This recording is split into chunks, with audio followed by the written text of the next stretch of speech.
Olá, alunos! Eu sou a professora Sandra Mascarenhas dos Santos, eu sou professora de História e vou trabalhar com vocês conteúdo do 7º ano, Crises, Doenças e Revoltas na Europa Medieval. Vamos lá? O objetivo da nossa aula é compreender os fatores que levaram à crise da sociedade medieval no século XIV.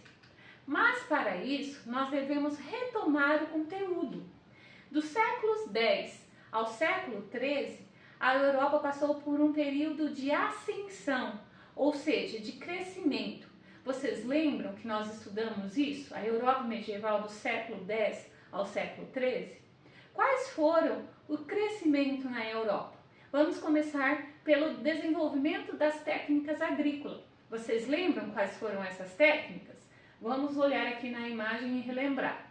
A forma de atrelar os animais, bois ou cavalos, pelo peito, né? A questão do arado não ser mais de madeira e sim de ferro. A rotação trienal, ou seja, dividiam-se os terrenos em 3 partes, 2 eram cultivadas e uma ficava em repouso para voltar os nutrientes à terra até a próxima plantação.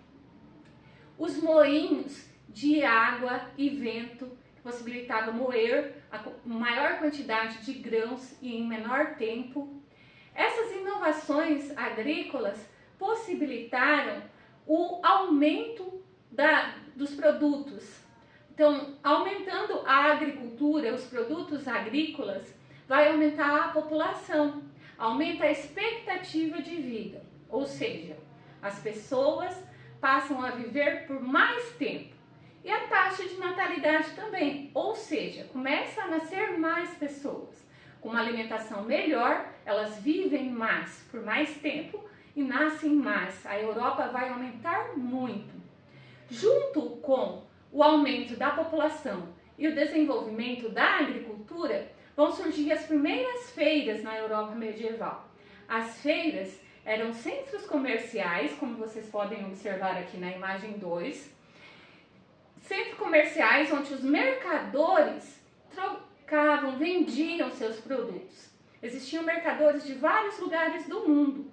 Essas feiras duravam em torno de 15 a 60 dias e aconteciam de 1 a 2 vezes no ano.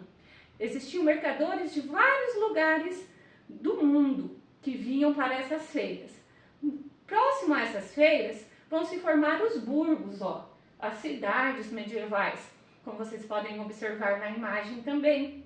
Então, os burgos eram as cidades medievais. Então, desenvolvimento agrícola, aumento da população, desenvolvimento do comércio e também a questão das primeiras cidades medievais, né? Os burgos.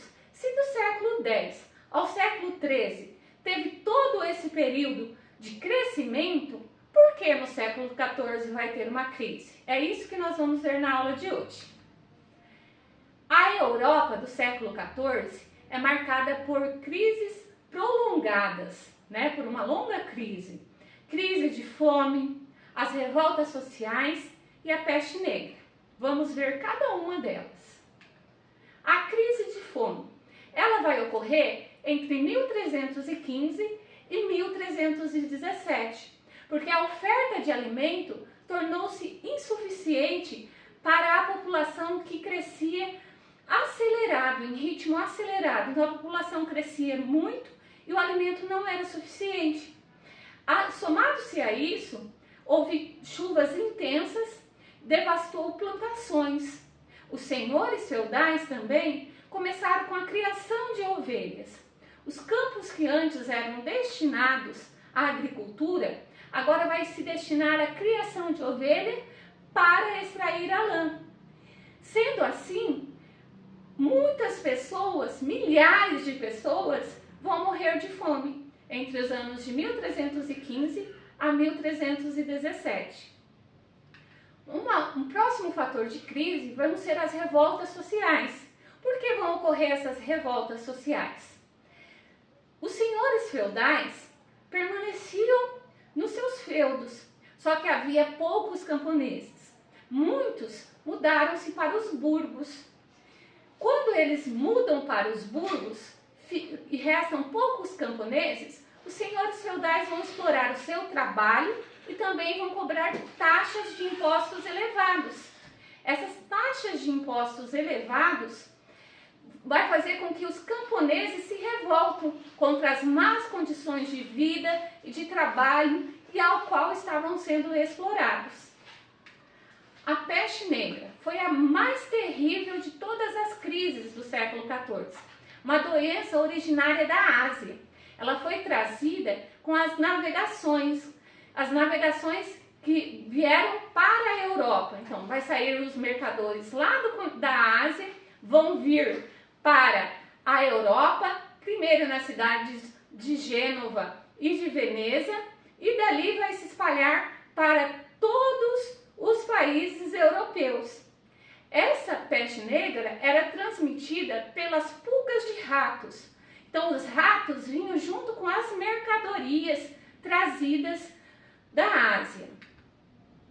Os fatores que contribuíram para a proliferação da peste negra por toda a Europa entre 1347 e 1350 foram comerciantes, soldados, peregrinos que espalhavam a doença, porque como eles viajavam muito, a doença de início não apresentava sintomas.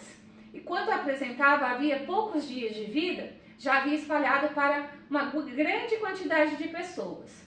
Um outro fator era a fome, principalmente com relação às pessoas mais pobres, que eram subnutridas, que não tinham fome, não conseguiam comer bem, se tornavam fracas e pegavam a peste. Somado-se a isso, a falta de conhecimento. Era uma doença nova, não havia tratamento, os médicos não tinham conhecimento sobre essa doença. A falta de saneamento básico. Na Europa, os lixos eram jogados nas ruas, não havia esgoto, o que aumenta o número de ratos, que deu início à contaminação. Então, os ratos que tinham pulgas, as pulgas picavam os ratos contaminados, que picavam os humanos e iam passando para as pessoas, principalmente nas cidades, mas nos vilarejos também. Muitas pessoas fugiam, iam para outros lugares querendo escapar da peste, mas a peste tomou toda a Europa. Posteriormente, se podemos dizer numa segunda fase, já se contraía o vírus por via aérea, através dos espirros e tosse, aí que a doença se espalhou mesmo. Em toda a Europa, nessa época, calcula-se que 1/3 da população tenha morrido de peste negra. A população europeia era de 45 milhões de pessoas, veio a decair para 35 milhões. A peste negra não escolhia classe social, morria pessoas de todas as classes, pobres, nobres, religiosos. Essa imagem aqui, ó, vocês podem ver que simboliza a morte, pessoas mortas, doentes. Era assim o retrato da peste negra na Europa. Os católicos atribuíam, os religiosos principalmente, atribuíam a peste negra à falta de fé, de religião, de voltar-se à Igreja Católica. Eles diziam que as pessoas estavam buscando conhecimento e esquecendo da fé. Assim, a peste teria assolado a Europa, segundo a visão religiosa. Somando todas essas crises da Europa no século XIV, suas consequências vão marcar o fim do sistema feudal. A partir do que foi estudado na aula de hoje, da crise do século XIV, vocês vão construir para mim um mapa mental da crise do século XIV. Então, como vai ser esse mapa mental? Vocês vão colocar lá a crise do século XIV, vão colocar para mim quais foram as crises. A crise de fome, a peste negra e as revoltas sociais. Eu enviei para vocês o link no Jamboard, vocês podem utilizar textos e imagens. Obrigado pela participação de todos, até a próxima aula.